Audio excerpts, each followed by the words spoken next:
തദ്ദേശ സ്ഥാപനങ്ങളിലേക്കുള്ള തെരഞ്ഞെടുപ്പ് കഴിഞ്ഞു. UDFന് വമ്പിച്ച വിജയം തന്നെയാണ്. അവകാശവാദങ്ങളുമായി UDF നേതാക്കൾ രംഗത്തിറങ്ങിയിട്ടുണ്ട്, കോൺഗ്രസ് നേതാക്കൾ രംഗത്തിറങ്ങിയിട്ടുണ്ട്.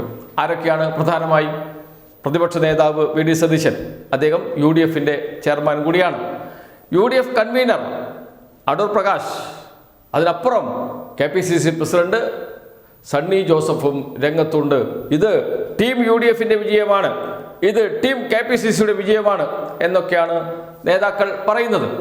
അങ്ങനെ പറയാൻ, വിജയത്തിൻ്റെ അവകാശവാദം, വിജയത്തിൻ്റെ ക്രെഡിറ്റ് ഏറ്റെടുക്കാൻ ഈ മൂന്ന് നേതാക്കൾക്ക് അർഹതയുണ്ടോ? ഈ ചോദ്യം ഉയരുന്നത് കോൺഗ്രസിൽ നിന്ന് തന്നെയാണ്. എന്തുകൊണ്ട്? കോൺഗ്രസ് അടുത്ത കാലത്ത് എന്ന് വെച്ചാൽ ഈ തെരഞ്ഞെടുപ്പ് നടക്കുന്ന, വോട്ടെടുപ്പ് നടക്കുന്ന ദിവസം പോലും അഭിമുഖീകരിച്ച വലിയ പ്രതിസന്ധിയുണ്ട്. അത് രാഹുൽ മാങ്കൂട്ടത്തിൽ വിഷയം തന്നെയാണ്. ആ വിഷയത്തിൽ ഒന്നിച്ചിരുന്ന് ഒരൊറ്റ സ്വരത്തിൽ സംസാരിക്കാൻ കഴിയാതെ പോയ നേതാക്കൾ, പരസ്പര വിരുദ്ധമായി അഭിപ്രായം പറഞ്ഞ നേതാക്കൾ, ഈ മൂന്ന് നേതാക്കളിൽ നിന്ന് നാം കേട്ടത് ഒരൊറ്റ സ്വരമല്ല, ഒരേ വാക്യമല്ല, ഒരേ നിലപാടല്ല, പരസ്പര വിരുദ്ധമായിരുന്നു നിലപാട്. അതും വോട്ടെടുപ്പ് ദിവസവും അതിന് തൊട്ട് മുമ്പും. ആ വാക്കുകൾ നമുക്ക് കേൾക്കാം. പരാതി വരുന്നത് അപ്പൊ രാഷ്ട്രീയ പ്രേരിതാണോ പരാതി? അങ്ങനെയും വിലയിരുത്താം, അങ്ങനെയും വിലയിരുത്താം. അതിനെ ഞാനത് പറയുന്നില്ല. അത് ആളുകൾക്ക് നന്നായിട്ട് അറിയും. ആ പരാതി എന്തിനാണ് എനിക്ക് കിട്ടുന്ന സമയത്ത് തന്നെ മാധ്യമങ്ങൾ കിട്ടിയല്ലോ. എന്തായിരുന്നു അതിന്റെ ലക്ഷ്യം? എന്തായിരുന്നു? ആ പരാതിക്ക് നന്നായിട്ട് അറിയാം അതാർക്കാണ് അയക്കേണ്ടതെന്ന്. പക്ഷെ എനിക്ക് അയച്ചു. ഞാൻ പറഞ്ഞ കാര്യം പറഞ്ഞത് തന്നെ. ആ പരാതി ആസൂത്രിതമായിട്ടുള്ള വെൽ ഡ്രാഫ്റ്റഡ് പെറ്റീഷൻ എന്നാണ് ഞാൻ പറഞ്ഞത്. ഞാനിപ്പോ കടകംപള്ളി സുരേന്ദ്രന് നോട്ടീസ് അയച്ചു. ഞാനല്ല അയച്ചത്, എന്റെ വക്കീലെ കൊണ്ടാണ് ഞാൻ അയപ്പിച്ചത്. കാരണം ഇപ്പൊ പ്രാക്ടീസ് ചെയ്യുന്ന, ഇപ്പോ ഉള്ള നിയമപരമായ കാര്യങ്ങൾ അപ്ഡേറ്റ് ചെയ്യുന്ന ഒരാളാണ് അഭിഭാഷകൻ. ചിലപ്പോ ഒരു അഭിഭാഷകന്റെ സഹായം തേടിക്കാനും ആ കുട്ടി പരാതി കൊടുക്കാൻ നേരത്തെ അതിലെന്താ തെറ്റ്? ഒരു തെറ്റില്ല. കേസുകൾ എടുക്കുന്നു എന്ന് പറയുമ്പോൾ എന്തിനു വേണ്ടിയാണ് കേസെടുക്കുന്നത്? കേസെടുക്കട്ടെ, കേസെടുക്കുന്നതിന് അവിടെ വെച്ച് കണ്ടാൽ പോരെ. ഞാൻ കഴമ്പില്ല എന്ന് പറയും, അത് തന്നെ പറയും. കാരണം ഇതുപോലെ ഒത്തിരി ഈ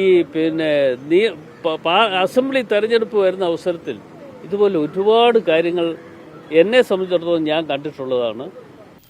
ഇതുമാത്രമല്ല, കേരളത്തിൽ കഴിഞ്ഞ കുറെ കാലമായി ചർച്ച ചെയ്യുന്ന വലിയ ഒരു വിഷയമുണ്ട്. നമ്മുടെ മാധ്യമങ്ങളിൽ എപ്പോഴും വലിയ വാർത്തയാകുന്ന വിഷയം, ജനങ്ങൾ വീടുകളിൽ, വീടിന് പുറത്ത്, തൊഴിലിടങ്ങളിലൊക്കെ ചർച്ച ചെയ്യുന്ന വിഷയം. അത് നടിയെ ആക്രമിച്ച കേസാണ്. അത് ദിലീപിനെ കുറ്റവിമുക്തനാക്കി.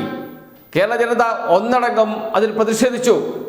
എങ്ങനെ സംഭവിച്ചു ഇത് എന്ന ചോദ്യം നീതിന്യായ കോടതിയോട് പോലും ജനങ്ങൾ ചോദിക്കുന്ന അവസ്ഥയുണ്ടായി.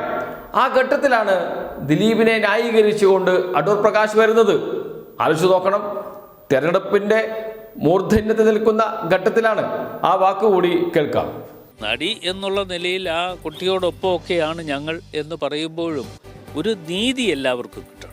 ശ്രീ ദിലീപിനെ സംബന്ധിച്ചിടത്തോളം അദ്ദേഹത്തിന് നീതി ലഭ്യമായി എന്നുള്ളതാണ് എനിക്ക് പറയാനുള്ള ഒരു വ്യക്തിപരമായിട്ടുള്ള അഭിപ്രായം. അദ്ദേഹം ഒരു കലാകാരൻ എന്നുള്ള നിലയിൽ മാത്രമല്ല, അദ്ദേഹവുമായി നേരിട്ട് ബന്ധമുണ്ടായിരുന്ന ഒരു വ്യക്തി കൂടിയാണ് ഞാൻ.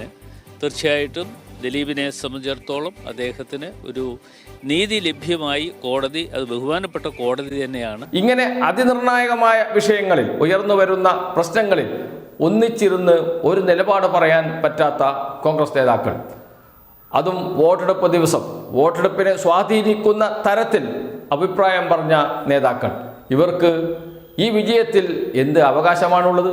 എന്ത് ക്രെഡിറ്റാണ് ഇവരെടുക്കാൻ വരുന്നത്? ഈ ചോദ്യം ചോദിക്കുന്നത് കോൺഗ്രസ് നേതാക്കളും കോൺഗ്രസ് പ്രവർത്തകരുമാണ്.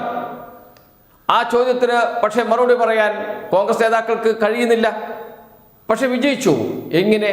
അത് LDF, CPIM കോൺഗ്രസിന് UDFന് നൽകിയ വിജയമാണ്. സർക്കാർ വിരുദ്ധ വികാരം അത് കേരളത്തിൽ അലയടിക്കുകയാണ്.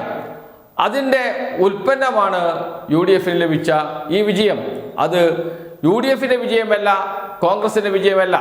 കോൺഗ്രസിലെ പ്രധാനപ്പെട്ട നേതാക്കൾക്ക് ഈ വിജയത്തിൽ ഒന്നും അവകാശപ്പെടാൻ അർഹതയില്ല എന്ന് ആവർത്തിച്ച് പറയുകയാണ് കോൺഗ്രസ്.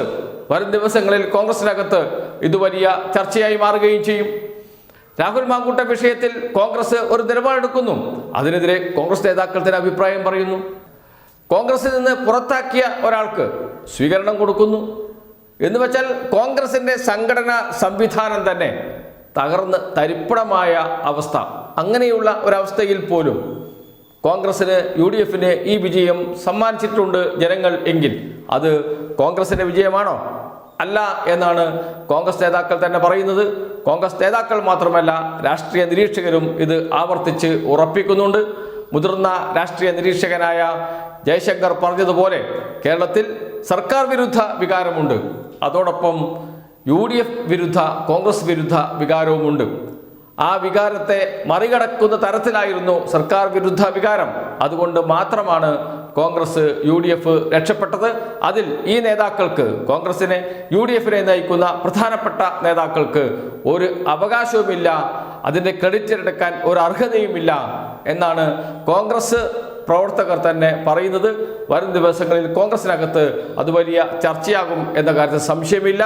അതിൻ്റെ തുടക്കം കോൺഗ്രസിൽ നിന്ന് ആരംഭിച്ചിട്ടുമുണ്ട്.